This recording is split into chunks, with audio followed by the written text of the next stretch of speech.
बिस्मिल्लाहिर्रहमानिर्रहीम। अस्सलाम वालेकुम एवरीवन, कैसे हैं आप सब? उम्मीद करती हूँ कि सब खैरियत से होंगे इंशाल्लाह। और आज हम बनाने जा रहे हैं चाइनीज़ राइस, वेजिटेबल राइस, आप इनको कुछ भी कह सकते हैं। तो इसके लिए मैंने जो लाज़मत ली हैं वो आपके सामने हैं। मैंने कुछ मटर, गाजरें, चिकन का गोश्त बग़ैर हड्डी के, शिमला मिर्च और बंद गोभी लिया है। सबसे पहले मैंने एक पैन में घी डाल के उसमें मैंने लहसुन का पेस्ट डाल के उसको मैंने हल्का सा सुरख कर लिया है। ये देखें आपके सामने, जब वो थोड़ा सा ब्राउन हो गया है तो मैंने इसमें अपना चिकन ऐड कर दिया है। चिकन ऐड करके मैं इसको अब भूनूंगी थोड़ी देर तक, ताकि चिकन भी अच्छी तरह से इसके साथ भुन जाए।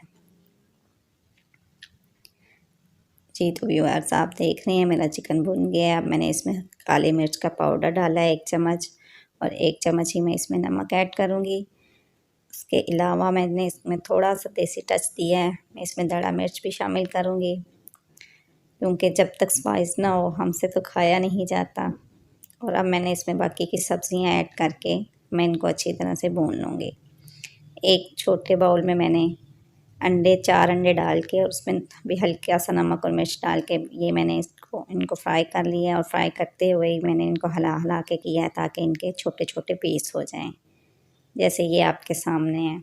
इनको भी मैंने उसी अमेज़े में डालकर तो अच्छी तरह से मैंने मिक्स कर दिया है, ताकि जो नमक मिर्च वगैरह है वो अच्छी तरह से मिक्स हो जाए, बराबर की एक जैसी हो। ये अब मैंने एंड पे बंद गोभी शामिल की है। बंद गोभी बहुत जल्दी गल जाती है, इसलिए हमने इसको पहले शामिल नहीं किया। अब इसके साथ ही मैं 1 टेबल स्पून भर के दड़ा मिर्च का ऐड कर दिया मैंने। अब मैंने अपने चावल बॉईल होने के लिए रख दिए हैं। हम तकरीबन 80% चावल डन करेंगे, फुल हमने नहीं गलाने। जब चावल गल जाएंगे तो हमने इनको स्ट्रेन करके तो अपने अमेज़े की जो हमने सब्ज़ियाँ वगैरह फ्राई किए थे उनकी और चावलों की एक एक तह लगा के तो हम इनको दम पे रख देंगे। आप इनको चिकन फ्राइड राइस भी बोल सकते हैं। ये मैंने अपने चावल दम पे रख दिए हैं। मैं बहुत जल्दी जल्दी वीडियो को कवर कर रही हूँ ताकि आपका टाइम वेस्ट ना हो। तकरीबन मेरे चावल डन हो गए हैं, 10 मिनट का मैंने दम दिया था। अब मैं इनको पलट के डिश आउट करूँगी। उम्मीद है आपको मेरी वीडियो पसंद आई होगी। मिलते हैं अगली वीडियो में, तब तक के लिए अल्लाह हाफ़िज़।